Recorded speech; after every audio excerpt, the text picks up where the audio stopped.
Bom, boa noite a todos, obrigado aí. Quem já ficou aqui comigo uma noite, obrigado de novo. E quem ainda não viu a aula, obrigado a oportunidade de passar um pouco sobre o nosso terreiro. A aula de hoje é a primeira aula, a gente vai dar uma base sobre como que se originou a Umbanda, por que a gente cultua orixá, por que tem gente que chama algum de São Jorge, o que é sincretismo, e quais foram as religiões que deram base para a Umbanda começar. Eu vou compartilhar, tá em Word, que eu achei que ficou um pouquinho mais completo, em vez de eu fazer em PowerPoint, eu vou vendo e depois a gente pausa qualquer coisa, depois eu mando esse arquivo para vocês também. Estão conseguindo ver? Sim. Sim. Perfeito. Então, o que é a Umbanda? A Umbanda é uma religião brasileira que se manifesta com o ritual de Umbanda sagrada ou de outras Umbandas também, caracterizada pela conexão com os princípios da natureza sagrados da vida. Tem um livro de Rubens Saraceni, que é um dos grandes estudantes, um dos grandes professores da Umbanda, né? Ele foi estudante e professor da Umbanda, que chama Sete Linhas da Umbanda, que é interessante para quem está ingressando, entender um pouco mais o que são os orixás, tudo, mas eu vou passar aqui. Então, a Umbanda, ela cultua a natureza como um todo, tá? E ela é uma religião que o pessoal chama de matriz africana, mas na verdade ela é uma religião de matriz brasileira, porque matriz é aquilo onde é gerado. E a Umbanda foi gerada no Brasil, mesmo tendo muitos fundamentos africanos que vieram com os negros de várias religiões, de várias regiões da África. Sempre falo que é importante a gente entender que a África, ela não é um país, a África é um continente. Então, o que era cultuado em uma região da África não era necessariamente cultuado em outra, em outra, em outra. Do mesmo jeito que a gente tem aqui o Brasil, que é gigantesco, a gente vê culturas totalmente diferentes. Se você pegar um Nordeste com o sul do país, por exemplo. Então, quando esses negros vieram escravizados, eles trouxeram muito dessa doutrina dos orixás com eles. Então, a Umbanda, ela é uma religião de matriz brasileira com influências afro-ameríndias, que seriam influências africanas e influências dos índios das Américas, no nosso caso, principalmente da América do Sul. Então, você vai ver muito caboclo, cabocla, os próprios pretos velhos daqui não são de origens africanas, eles nasceram aqui. Então, a gente tem que, ao mesmo tempo que entender e respeitar essa origem africana, entender e respeitar essa origem dos nativos brasileiros. A Umbanda, ela foi fundada no Brasil pelo caboclo das Sete Encruzilhadas através do seu médium, Zélio Fernandino de Moraes. Esse marco fundamental ocorreu há quase um século. Deu início a uma nova religião que se propôs a ter um ponto de encontro e de trabalho espiritual. Foi um caboclo expulso de uma casa kardecista e taxado de Egum, que seria um espírito ruim, né? Que sempre de licença a qualquer religião e sacerdócio disse: aqui se inicia uma nova religião. O Zélio, que foi quem fundou a Umbanda, mas de forma mais concreta, né? Porque antes já tinha muito culto a espírito, muito culto a orixá, desde todos aqueles tempos. Ele foi expulso de uma casa de mesa branca, uma casa kardecista, porque ele trouxe um caboclo para falar. E na época, principalmente, existia muito preconceito com esses espíritos, tanto dos caboclos quanto dos pretos velhos, que eram escravos. Então, quando ele trouxe esse espírito para essa mesa, eles falaram: não, esse espírito não é evoluído o suficiente, esse espírito é de um índio, o que ele tem para nos ensinar, que a gente já não saiba? E aí o caboclo simplesmente falou: então, se eu não sou bem-vindo na religião kardecista, eu vou fundar uma religião onde tudo e todos serão bem-vindos.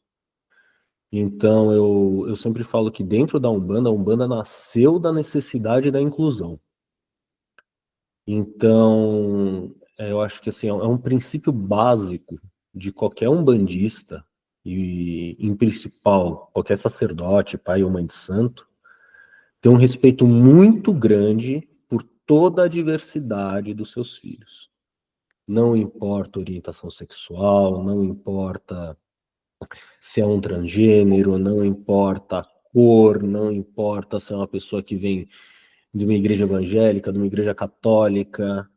Estando aqui para uma evolução espiritual, a gente tem que abraçar. É o que a gente fala, não é que a Umbanda aceita os gays, aceita os negros, ela não tem que aceitar nada.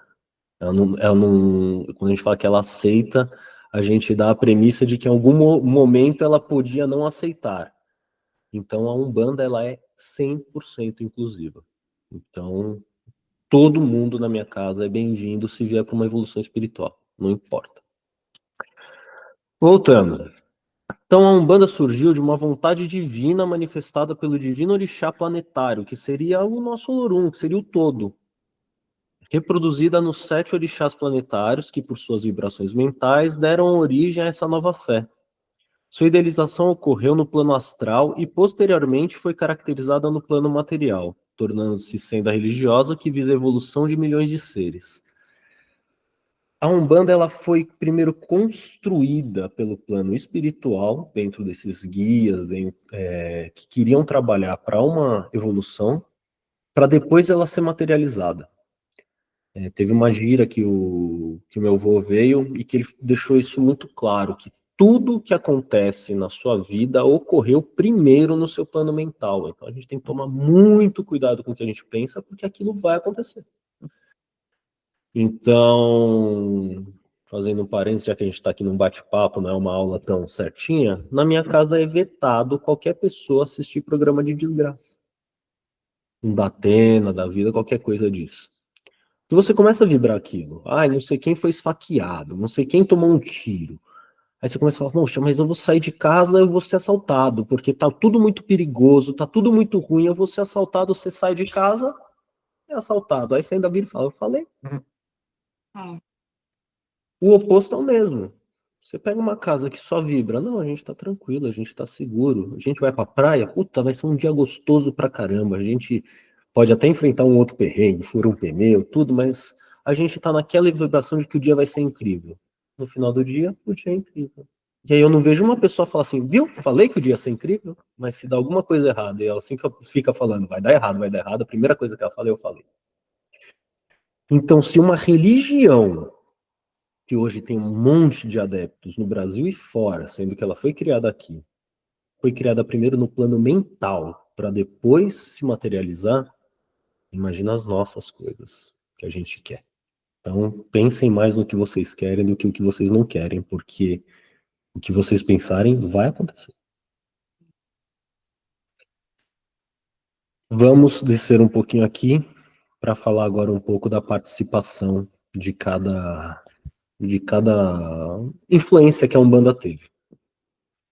Então, as primeiras duas grandes participações que a Umbanda teve foi dos orixás com os negros da África, de todos os países de onde eles vieram, e da Igreja Católica, que entrou muito forte no Brasil para catequizar e impor a religião para todos, porque eles tratavam aqueles que não eram cristãos como primitivos. Então, a Umbanda, seu nascedor, não criou o sincretismo religioso. Ela herdou e se utilizou dele. Os povos africanos trazidos como escravos para o Brasil já praticavam o sincretismo como uma forma de sobrevivência religiosa. Eles adoravam seus orixás por trás dos santos católicos, como Oxalá por Jesus Cristo, Ogum por São Jorge, Oxum por Nossa Senhora. Então, se um negro fosse pego cultuando Ogum, ele era arrebatado. Mas se ele fala, não, não, é São Jorge. Estou cultuando São Jorge, santo católico, ó, o jesuíta veio aqui, ó, falou dele para mim, agora eu sou adepto. jesuítas davam aquela, não, tá certo então, tá cultuando São Jorge. Existia uma meia-culpa. Os jesuítas sabiam que o São Jorge que eles estavam cultuando era Ogum. Mas essa imposição cultural, com o tempo, ela vai se criando raízes. Diz que toda aquela mentira que a gente acredita por muito tempo vira verdade. Então eles paravam de, com o tempo, cultuar Ogum como São Jorge para cultuar só São Jorge, com a influência católica. E os negros também utilizavam dessa premissa para poder cultuar seus orixás. Então foi uma estratégia de ambos os lados, onde a gente viu que, em partes, um lado estava certo, em partes o outro estava. Porque a gente teve muitos negros que continuaram cultuando os seus orixás, mas se você pegar a população hoje, no geral, principalmente descendente africano, tudo, a maioria é evangélica, a maioria é católica. Então, esse sincretismo foi uma arma muito bem utilizada pela Igreja Católica de fingir que não sabia. A gente finge que não sabe até uma hora que essa mentira que eles contam vira verdade. No início, a Umbanda era muito mais espírita do que aqui fala cristã, mas seria católica, né? Seus primeiros pontos cantados eram misturados com o nome de santo católico, os orixás tinham uma transição de religiosidade. Então, como a Umbanda surgiu muito do kardecismo, que tinha também uma influência católica muito forte, o seu início ele era muito parecido com um centro espírita com a igreja católica, tendo menos os orixás, porque foi onde o Zélio fez a casa, e ele tinha uma influência espírita kardecista muito grande. Com o tempo e com o caboclo, ele foi entendendo a importância dos orixás, e ainda mais pelo caboclo ter sido expulso de uma casa kardecista, ele precisava de uma ancoragem onde ele tivesse uma força para atuar em uma forma diferente, uma frente diferente. E os orixás mostram muito a força da natureza e uma força que vai, eu digo contrária, no sentido de ser marginalizada pela Igreja Católica e pela Igreja Kardecista. Pelo centro kardecista.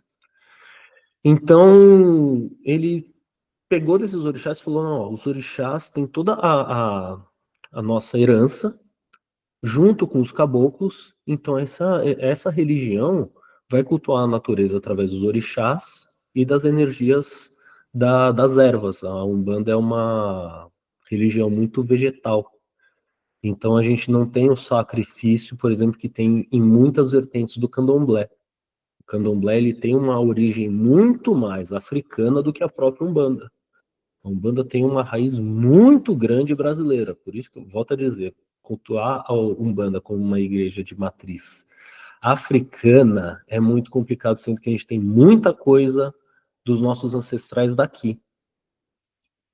E não pulando, mas a Umbanda ela não cultua só o sagrado, ela cultua muito as nossas origens, tá? Então você pode ver que a maioria dos umbandistas tem um carinho muito grande por aqueles que vieram antes deles. Avô, bisavô, e isso vem também dessa necessidade, dessa visão de ancestralidade. Nossa ancestralidade está aqui nessa terra. Se a gente nasceu aqui, mesmo a gente não sei, aqui não tem nenhum de nós é negro, por exemplo, mas a gente cultua coisas de matriz africana. Nenhum de nós é índio, mas cultuamos muitos trabalhos feitos com ervas que é feito por índios há muito tempo, com águas, água de rio, água de chuva, água de mar. Então essa grande miscigenação faz da Umbanda uma religião muito fluida. Então a Umbanda de Zélio é totalmente diferente da Umbanda do nosso terreiro, que é totalmente diferente da Umbanda do terreiro do meu pai de santo que deu o sacerdócio, que ele já tem 30 anos de pai de santo, que é diferente da Umbanda de quando ele aprendeu a Umbanda. E nessa inclusão, que foi aquilo que a gente conversou, que eu passei para vocês, fica muito claro essa fluidez. Então a gente não tem nenhum dogma, não tem nenhum livro que foi escrito que diz, ó, a Umbanda tem que ser seguida desse jeito, ferro e fogo. Não tem os 10 mandamentos, não tem uma Bíblia que diz o que é pecado. Até porque as coisas mudam. Então, o único dogma da Umbanda é a manifestação do espírito para a prática da caridade. Então, uma casa de Umbanda, ela só tem que ter isso. Caridade e a manifestação do espírito para isso. Essa foi... Falei pra caramba agora. Eu quero que vocês falem um pouco o que vocês entenderam, o que vocês sentiram dessa origem, se tem alguma dúvida, alguma colocação. Eu queria ouvir um pouquinho de cada um de vocês, eu acho importante todo mundo falar. Quem que quer começar? Se ninguém levantar a mão, eu vou chamar por nome, igual chamada. Começa, Guizão, quero te ouvir. Então, já tinha ouvido falar sobre essa origem da Umbanda, né? Tinha até essa ideia do cristianismo, do catolicismo, né? E porque quando a gente fala da origem, que é do Zélio, né? A gente parece que ele criou do nada, né? Parece que... Mas não, né? Tem essa origem ancestral mesmo, né? Então é interessante a gente ver que um caboclo que está incorporado, ele leva ele pode ter esse arquétipo mais religioso mesmo, mais católico mesmo também. Então, ele traz uma sabedoria que muitos dos espíritos dentro do kardecismo não tinham, porque o kardecismo ele é europeu. Isso, Europeu e muito antigo, né? Allan Kardec, se não me engano, ele era francês. Isso, tinha outro nome. Tinha outro nome, exato. Ele nasce, o espiritismo nasce em uma sociedade muito mais arcaica, acho que foi 1400 e alguma coisa, até antes. Então era uma sociedade que, se você pegar alguns livros dogmáticos, eles são preconceituosos, porque era a visão da época, naquela época. Então eu acho que o que diferencia muito a Umbanda do kardecismo é isso, essa fluidez. A gente tem muitos fundamentos. A gente fala, Umbanda é fundamento. Você tem Isso, fundamento, você tem a defumação, você tem ponto de força, você tem oferenda, mas você não tem dogma. Tipo, o seu Exu tem que tomar cachaça e fumar charuto, senão ele não é Exu. Não. né? Ele pode ser fluido, que foi o que até a gente conversou, que na minha casa é proibido bebida alcoólica e fumo entre os guias. Uhum. Porque a minha casa preza um culto muito grande ao corpo nosso, como um templo, e também preza muito respeitar pessoas que às vezes estão lutando contra dependências que a gente não sabe. Então, você vê uma pessoa aí que é adepta de álcool, e o Exu fala, não, toma um gole dessa cachaça que vai te limpar. E a pessoa às vezes está sóbria há 8 meses e tem uma recaída. Olha a responsabilidade. Sim. Então, tudo tem fundamento. O Exu que toma cachaça tem fundamento. Mas dentro da minha casa, por essa fluidez, a Umbanda permite que a gente tenha regras específicas. Isso, Obrigado, Gui. Falou. Aninha, eu estou seguindo aqui a ordem dos meus quadradinhos. Deixa eu completar esse pedacinho, então. A fluidez é tão magnífica que qualquer guia pode trabalhar com um copo de água, né? E o elemento que ele precisaria da fumaça, por exemplo, ele pode muito bem usar uma erva seca sem estar acesa, né? Então, isso é muito Isso, bacana, né? na medida em que a gente vai se conectando e conhecendo muito mais os nossos guias, a gente também parece que vai entrando num tipo de acordo com eles sobre Exato. isso, né?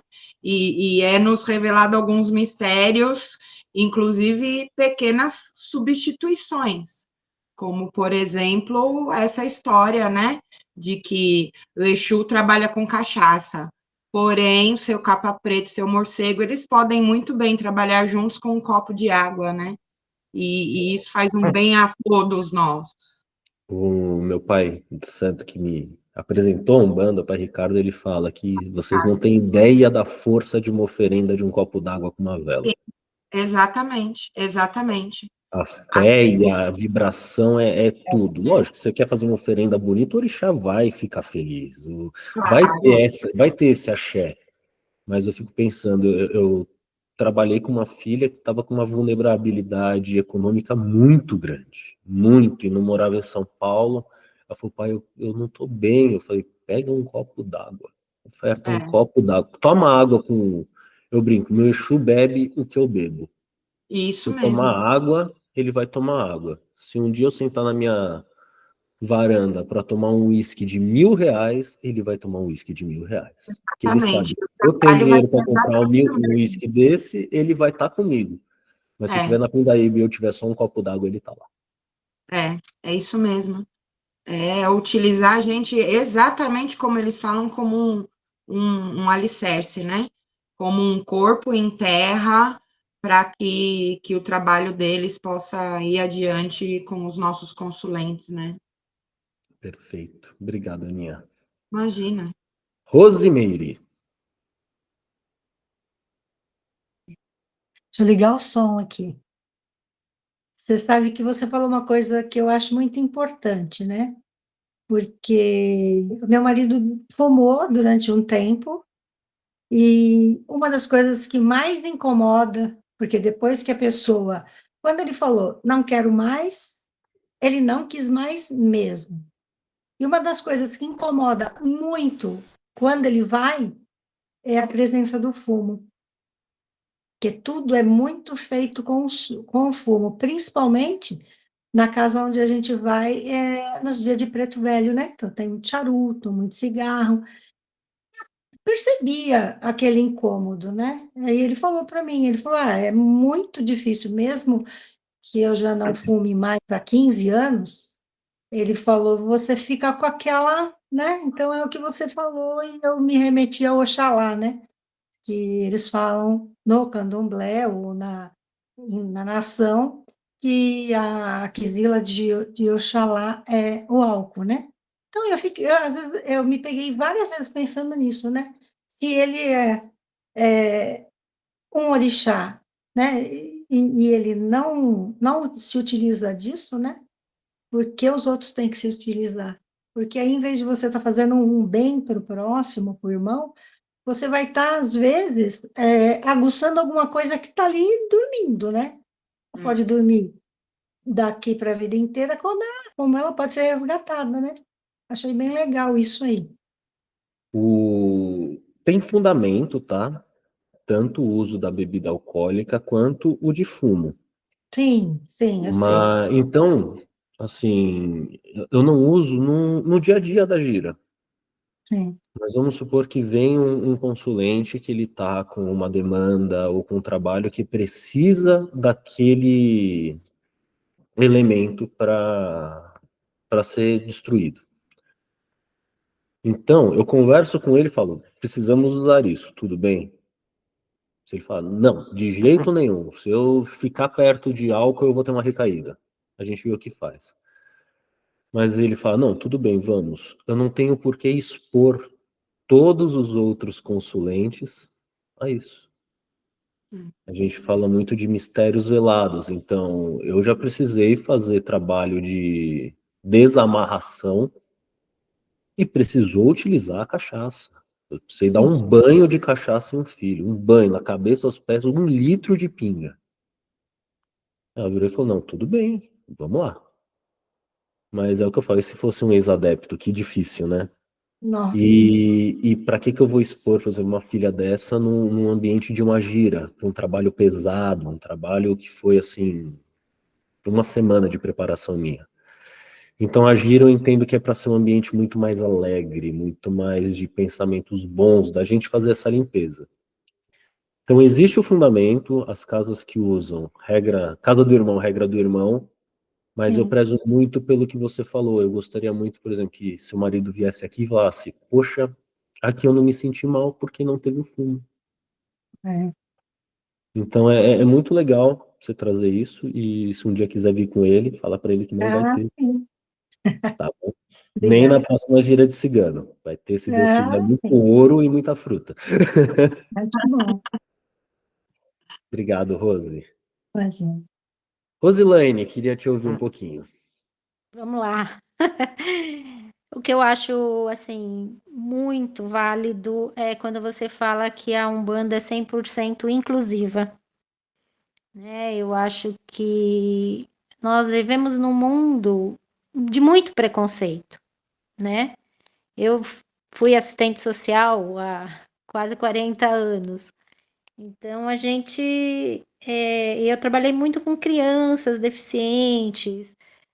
Então, a gente vê que em muitos lugares existem muito preconceito, de todas as formas, né? Da homossexualidade, da deficiência, e, e eu sinto isso na Umbanda, inclusive na casa mesmo que a gente frequenta, é muita, assim, é muito acolhimento, né? Então, isso é uma coisa que me toca muito, né? A história que você contou, né? Que eu acho que, assim, foi uma forma da Umbanda, não sei se eu vou usar o termo certo, ser aceita. Então, ele teve que usar desse Oxalá, Jesus Cristo, Ogum, São Jorge, né? Então, essa história a gente também conhece, acho muito interessante. Mas hoje eu acho que ela consegue estar mostrando mais o que é realmente a Umbanda, né? Eu acho que essa aceitação hoje é muito maior, né? Perfeito, perfeito, concordo com você. Eu tenho até um casal de filhas que eu batizei o filhinho delas. E uma é umbandista, a outra é kardecista. E as duas vieram, coração aberto, tenho um amor imenso por elas. E eu tenho um afilhadinho que é filho de duas mães. E quando a gente fez o batismo, foi muito lindo, muito legal, porque não se levantou nenhuma bandeira. A gente estava lá por ele, por elas, e pronto. Então não Exatamente. teve um olhar feio, um nada. É uma cerimônia fechada da gente que se ama e ponto. Então eu acho que esse grande amor aí, essa não discriminação de ninguém é um ponto chave. Chave, chave, chave. E eu vejo a Umbanda podendo ser fluida por isso, porque ela não tem nenhum, às vezes, um livro escrito como Levídico, que foi em uma época totalmente diferente da nossa, que foi escrito de uma forma de sobrevivência, tanto que Levítico tem que não pode comer camarão, não pode comer carne de porco, porque a carne de porco daquela época devia ser limpíssima. Então as pessoas morriam quando comiam carne de porco. A grande sacada do não deitar com outro homem como se ele fosse uma mulher, eles estavam com um problema populacional enorme, então eles precisavam de filhos. Então a gente não pode pegar uma coisa que foi escrita 2000 anos, mais de 2000 anos atrás, e colocar como regra hoje tudo. A gente tem que ter essa fluidez de entender que algo que a gente acreditava antes pode mudar. E isso que eu tô falando de coisa de 2000 anos atrás, se você pegar aí, eu tenho 35 anos. Quando eu estudava no ensino médio, existia um grande preconceito com gay. Era a época onde na Paulista o pessoal quebrava luz, lâmpada na cabeça de gays e tudo, e era tratado como uma coisa normal, era piada na TV. Então, se a gente não tiver essa evolução nossa e essa percepção de que as coisas são fluídas e que a gente pode ter errado no passado e pode ser melhor hoje, eu não sei qual que é o papel da religião se não for nos trazer isso.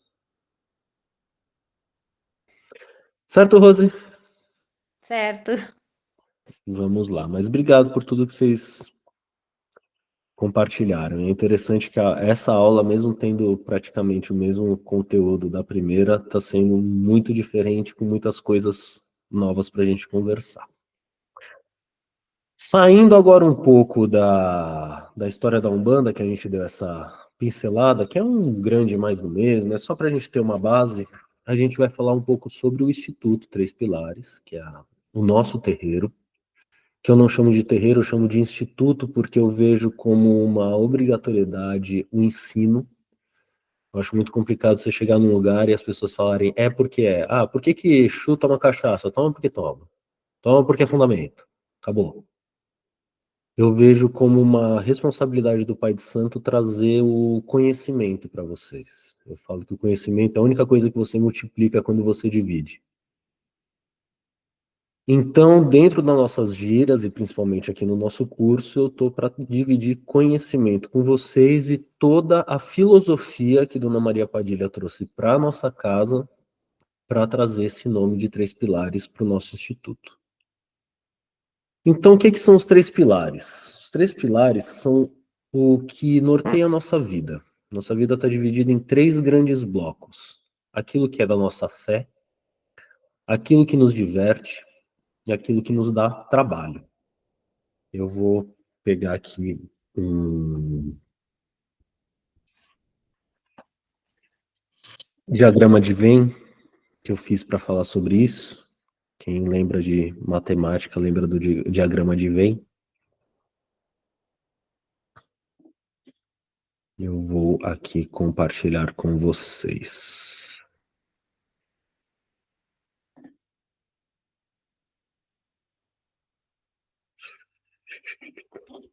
Vou só mudar aqui o que eu estou compartilhando.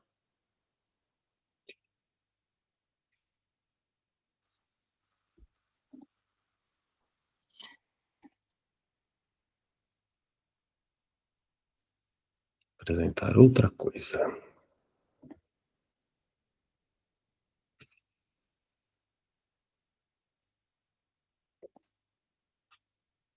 Conseguem ver?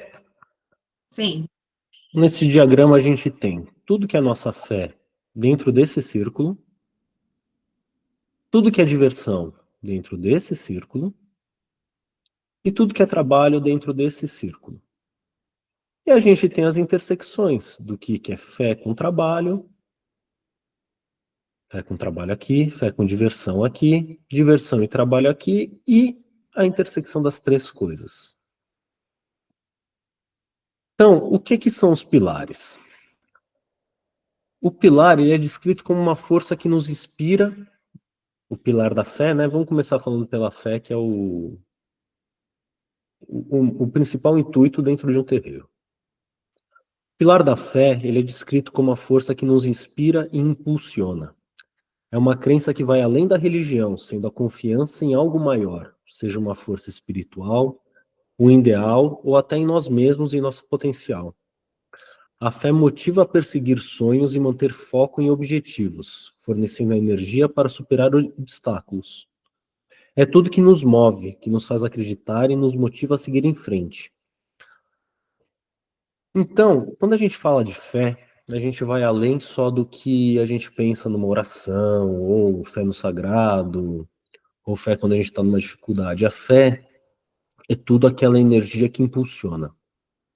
Então, se você não tiver fé que você vai passar numa prova, você não passa. Se você não tiver fé que a sua comida vai ficar gostosa, ela não fica. A fé é a energia que você emana quando você realiza alguma coisa. Então, a fé, ela vai muito além de religião no total. Não sei se você já teve caso assim de um colega, um amigo que ia fazer uma prova e você fala, meu, vai, eu acredito muito em você, eu acredito que vai dar certo. Isso é fé. Então essa energia chega até as coisas e chega até as pessoas. É um pouco também do que eu falei. Quando você fica, ai, eu vou ser assaltado, ai, porque a criminalidade está grande, você está tendo muita fé naquilo. E a fé é energia, a energia nos move até aquilo que a gente vibra. Então a gente tem que tomar muito cuidado com o que a gente tem fé e muito cuidado com o que a gente não tem. Então o principal pilar da fé que a gente tem que ter é em nós mesmos. A Maria Padilha sempre faz uma pergunta que agora vocês vão saber a resposta, mas eu quero que vocês pensem um pouquinho. Se eu falasse para vocês, pensem em 3 pessoas que vocês querem que sejam muito felizes. Muito. Pensa agora. 3 pessoas. Vou dar 10 segundos.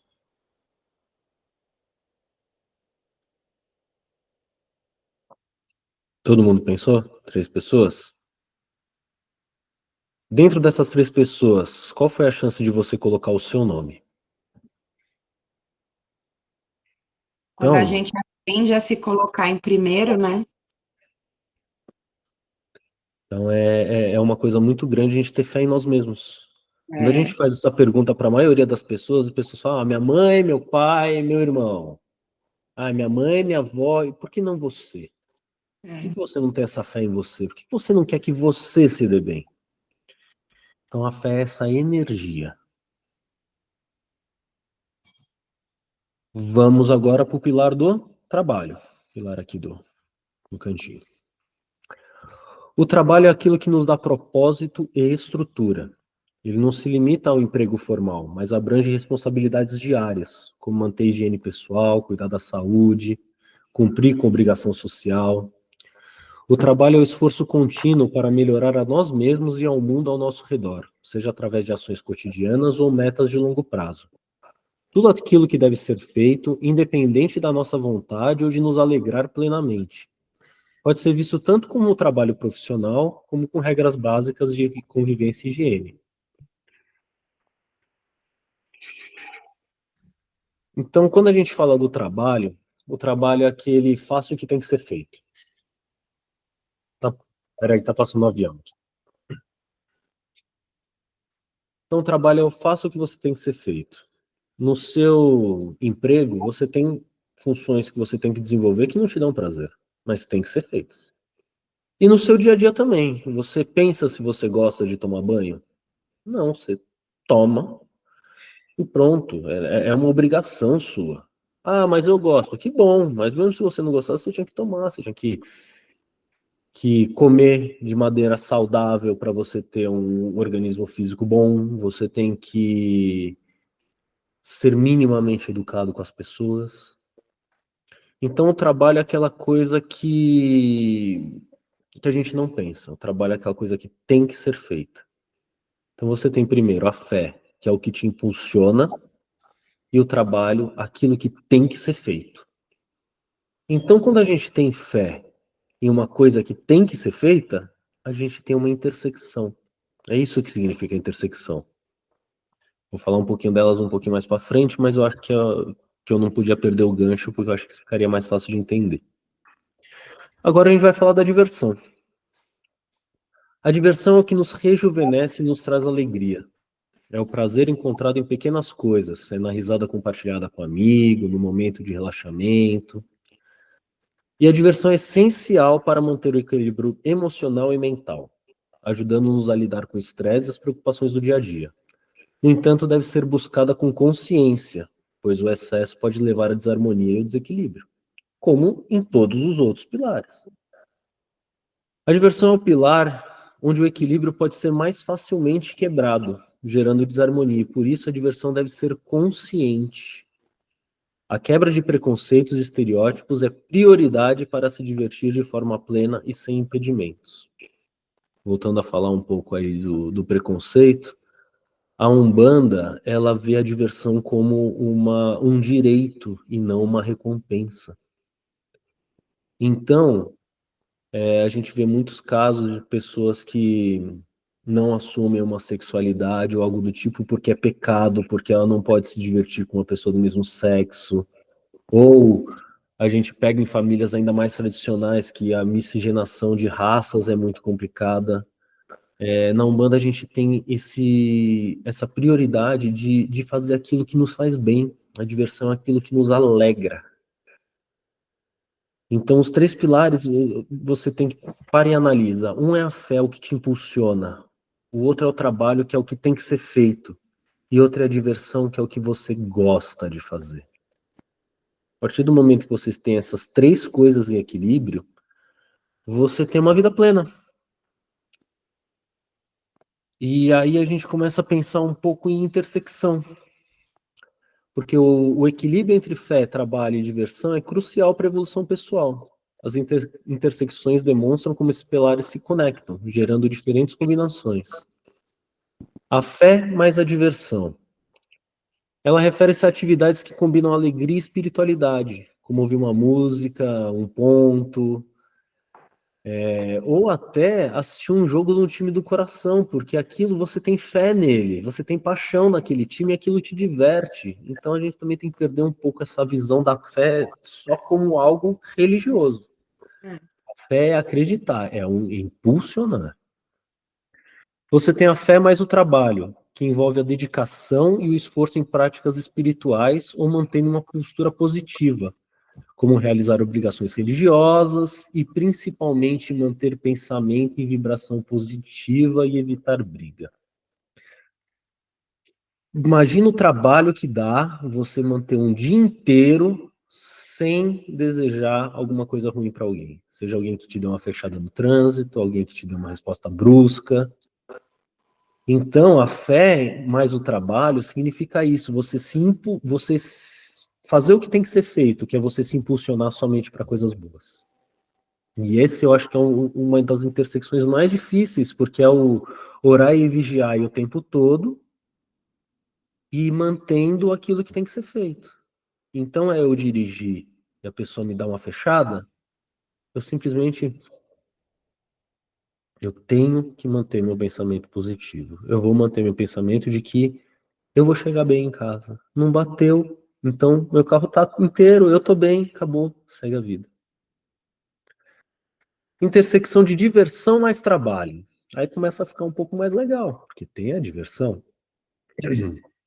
São atividades que trazem prazer e são também responsabilidades, como por exemplo, o exercício físico, aquelas pessoas que gostam de correr. Elas estão realizando o trabalho que é manter o corpo físico bem, mas fazendo algo que diverte.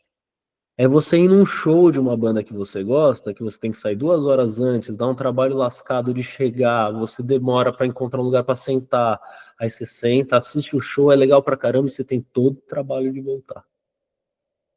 Tá aí também. E aí a gente tem aquele miolinho, que é a diversão com fé e trabalho, que é o espaço 7. E ele simboliza o principal objetivo da sua vida. Os seus sonhos, os propósitos, o que mais faz sentido para você.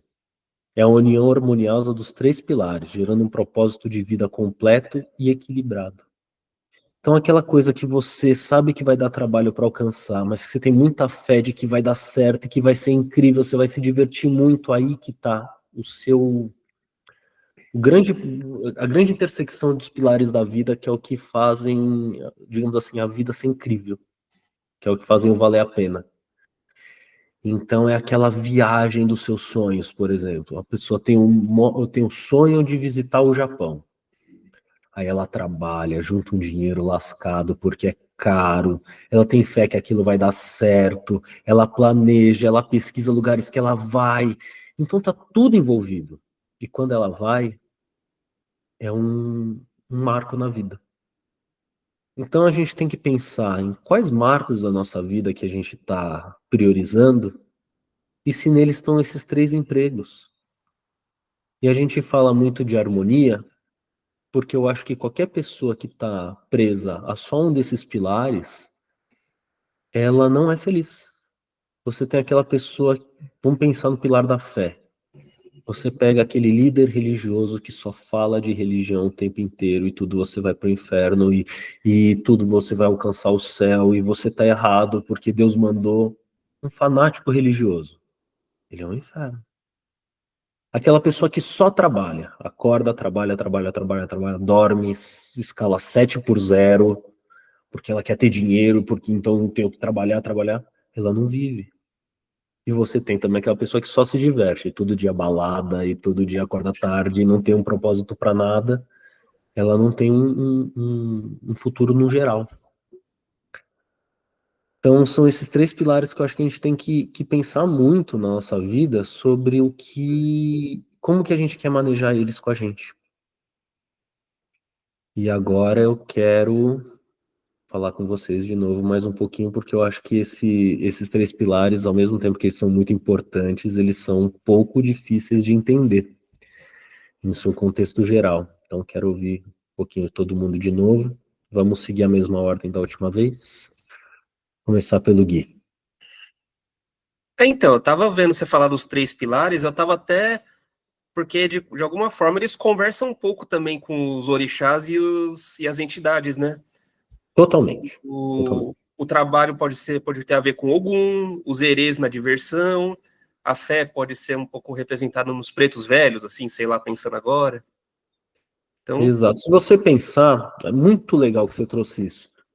A Umbanda, a gente vê muito ela com aquela estrela de Davi, que é a estrela de 6 pontas. Porque ela significa os 3 pilares do acima e os 3 pilares do abaixo. O abaixo é o terreno, então o triângulo assim para baixo é o terreno, onde a gente tem Exu, Pombagira e Exu Mirim. E o de cima é o sagrado, onde a gente tem Caboclo, Preto Velho e Herê. Então você tem exatamente isso. O Caboclo é o trabalho, o Preto Velho é a fé, o Herê é a diversão. O Exu é o trabalho, a Pombagira é a diversão. E o Exu Mirim, por mais que pareça, ele é a fé, porque ele é a intenção.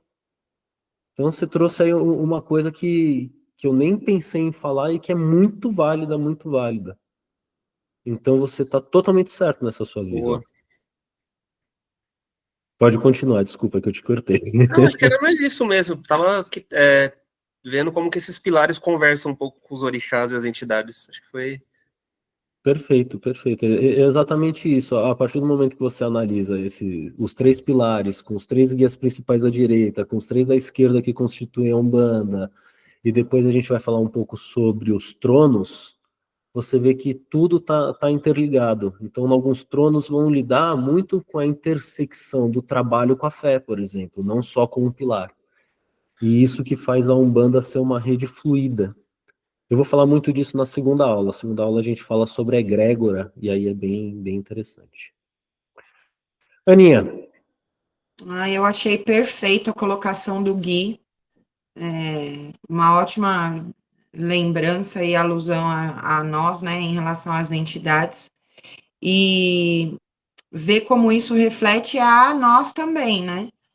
Como que o trabalho, no sentido de trabalhar, dos pretos velhos reflete a nós, dos caboclos, dos exus.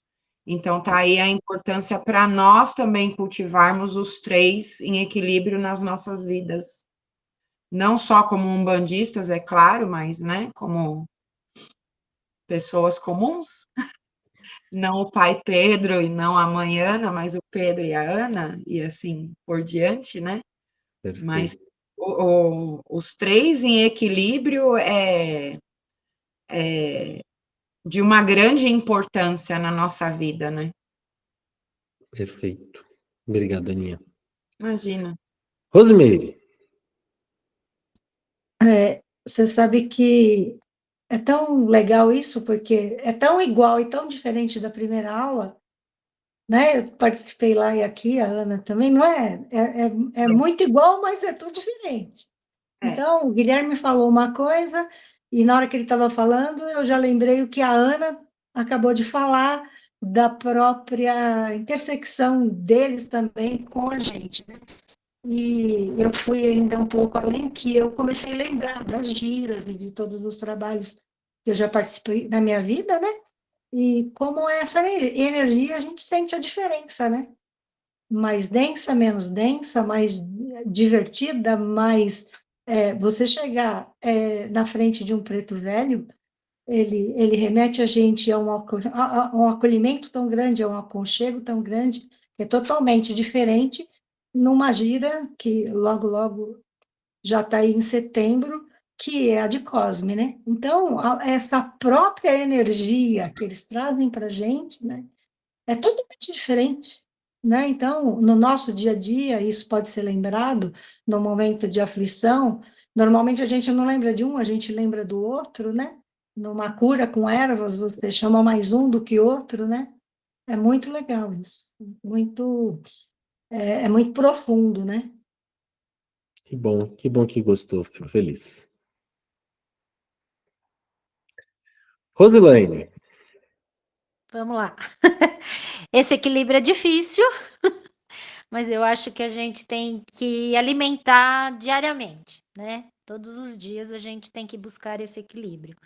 Eu acho que ele mexe um pouco quando envolve questão de saúde, né? Saúde familiar, principalmente, saúde de um amigo, saúde de um animalzinho, de um pet que eu estou passando atualmente. Então, eu me apeguei muito esses dias, eu pedia muito. Então, eu acho que a gente tem que fazer o máximo para ter esse equilíbrio, porque assim, é muito fácil você deslizar e sair desse equilíbrio, né? E uma coisa interessante que você falou, quando você pediu para a gente pensar em 3 pessoas. A minha irmã vai gostar, porque as 2 primeiras pessoas que eu pensei foram os filhos dela, meus 2 sobrinhos. E eu pensei em mim também, tá? Assim, não pensei em primeiro lugar, porque eu já tinha a resposta que eu tinha que pensar em mim em primeiro lugar. Mas no momento eu pus os 2. Porque há um tempo atrás, quando a gente teve problema de saúde com pai, com mãe, muito grave, eu tive até que ir em psicóloga, e uma das coisas que a psicóloga colocava para mim, ela fazia aquelas atividades, né? Ela fazia com os bonequinhos e eu sempre colocava pai e mãe, pai e mãe, pai e mãe. E ela me falou uma vez, ué, e quando você vai se colocar em primeiro lugar? Então, hoje, quando vem sempre essa pergunta, eu falo, opa, eu tenho que estar em primeiro lugar. É difícil também, tanto quanto o equilíbrio, mas a gente tem que se colocar em primeiro lugar, né? E meus sobrinhos que também estão no mesmo patamar. Mas é muito interessante, e essa observação que o Guilherme fez também, muito legal, achei muito bom mesmo. Uma coisa que eu prezo muito, muito, muito, que todos os meus filhos sabem, é que eu vejo a Umbanda como um misto de religião com psicologia. Eu acho que a coisa mais incrível que eu encontrei na nossa religião, por isso que eu falo, não, é a melhor, é a pior, não, ela é a melhor para mim. É porque ela é muito racional, ela é muito explicativa. Então eu vejo muitos elementos de psicologia dentro dos guias. A minha primeira mãe de santo é psicóloga, então eu aprendi muito espiritualmente, mas psicologicamente com ela, porque ela me acolheu num momento muito difícil da minha vida, muito, muito, que eu não vou entrar no mérito. E eu acho que quando você traz a racionalidade para a religião, você a deixa mais atrativa e mais palpável. Então, isso que você falou para mim faz muito sentido. Quando você faz uma ação espiritual que tem um viés psicológico, eu acho que atua em 2 grandes áreas na nossa mente, que é o que a gente acredita e aquilo que está acontecendo no momento. Então, muito bacana que você trouxe isso, tá? Então, eu falo para todos os meus filhos, eu falei na primeira aula e eu falo isso para vocês. Eu quero que vocês me questionem. Eu quero que vocês não acatem o que eu falo, porque é. Eu tenho uma outra filha que chama Leila, até quem a Rosiana vai lembrar, que ela eu aprendi muito com ela, porque ela me Incrível. questionou muito. É, Ela sempre me questionou muito. Tem hora até que eu viro para ela e falo assim, ô Leila, você não vai acreditar em nada que eu falo, nem fala comigo. Mas é muito importante, porque aí a gente vai atrás de respostas, e deixa de ser o porque é. Eu espero muito que vocês vejam a segunda aula, porque ela é um complemento muito grande dessa primeira, antes da gente começar a falar de orixá, tudo, que vai falar sobre a egrégora, e ele traz muito a parte física que eu digo de energia, de vibração, de como a gente cultua. Então, é palpável o que acontece dentro das oferendas, é palpável o que acontece dentro da energia da fé, dentro do pilar da fé. Eu acho que a aula era essa, tá? Não tenho muito mais coisa para dizer, eu agradeço muito. Quem ouviu de novo e quem ainda não tinha ouvido. E se tiverem qualquer dúvida, se vocês quiserem falar agora, se vocês quiserem falar alguma última coisa final, eu tô aqui. Ou Eu tá acho tudo que se certo? você fizer pela terceira vez a mesma aula, vai ser diferente também. Com Vai. certeza. Com certeza. E é por isso que eu começo falando, a Umbanda, ela é fluida, ela é mutável. Então, você vê que uma aula que eu dei no início do mês, teve coisas novas para eu dar agora no final do mês. Então, É. imagina daqui 2 anos, quando eu for dar o outro curso, porque esse curso aqui demora 18 meses, a gente vai conversar durante 1 ano e meio e vou tirar meio ano de férias, aí eu dou outro. Necessário também, né? Olha lá o equilíbrio. Exatamente. Exatamente. Gente, eu Eu vou quero colocar no grupo. Fala, Ana. só para te agradecer novamente.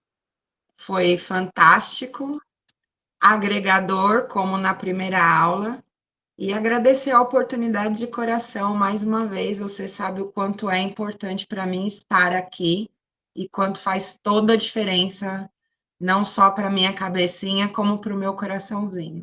Eu agradeço demais. A Ana, a gente se conheceu no sacerdócio. É. Tivemos praticamente 8 aulas, sem nem se falar, para depois, na primeira troca de palavras, É.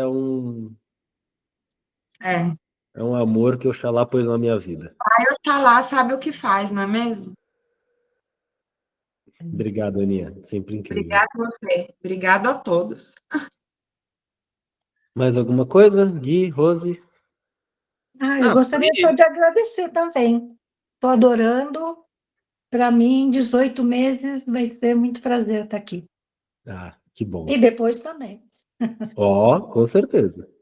Eu também quero agradecer. Vamos ver se dia 23 dá certo para a gente ir. Tomara, já vou Porque mandar no lá grupo. vai ter gira dia 9, aí eu só estava de olho em vocês aí nas datas. E eu acho que no dia 23 vai dar certo. Venham sim. Obrigada. Também quero agradecer, Pedro, foi muito bom, esclarecedor e espero que na próxima eu esteja assim um pouco melhor, Pará. porque tá bem difícil aqui, mas ela já tá melhorando. E abala, viu? Olha como abala. É uma gata. Depois, se você quiser, me chama no privado, eu te passo um ritual para você fazer na sua casa, tá? Ah, tá bom. Obrigada, chamo sim. Fala, E Guizão. Não, foi bom, foi incrível mesmo. Eu achei legal que você abriu esse espaço pra gente falar também, que nem você falou. Não precisa também você falar e todo mundo só concordar, só falar amém. Não precisa ser um negócio, um monólogo, né? Foi legal a interação também, gostei. Eu fico feliz. Tragam dúvidas, depois de um tempo, vocês falarem, não entendi um negócio, me manda no particular, vamos conversando, é para evolução de todo mundo e eu tenho certeza que eu vou aprender muito mais com vocês, talvez, do que eu vou ensinar. Isso aí. Gente, ótima noite para vocês. Vou terminar a hora certinho, ó, 1 horinha de aula, 8 horas da noite. Eu vou depois ter a gravação dessa aula, se alguém quiser, eu mando. No grupo eu mandei uma reportagem que foi a Leila que fez, filha de santo minha, que ela foi no terreiro do Zélio, fez uma reportagem incrível lá, tá no YouTube, tá no grupo, eu gostaria que vocês assistissem, até para entender a diferença da Umbanda no seu surgimento para a Umbanda que a gente trabalha. Vou postar as datas das próximas aulas, e a gente vai conversando e vou postar da gira também. Quem não pôde vir nessa daqui, se pudesse programar para vir na próxima, vai ser uma gira de cigano bem legal, bem alegre, para a gente se divertir bastante. Cheio de energia boa. Boa noite, gente. Tudo de bom para vocês. Até a próxima. boa noite a todos.